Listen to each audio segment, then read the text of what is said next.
Hello everyone, welcome back to another episode of Technologyglance.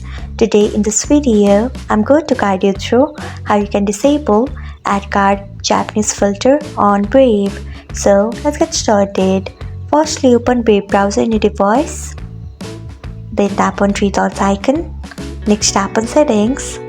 After that, tap on Brave Shields and Privacy. Then scroll until you find content filtering. Next tap on it. After that, scroll until you find AdGuard Japanese filter. Then turn off it by tapping on it. So this is how you can disable AdGuard Japanese filter on Brave. Thanks for watching. If you found this guide helpful, we would love it if you hit the thumbs up button below. We upload great new tech tutorials like this one every day, so do not forget to subscribe to our channel and hit the bell icon so that you'll never miss another update.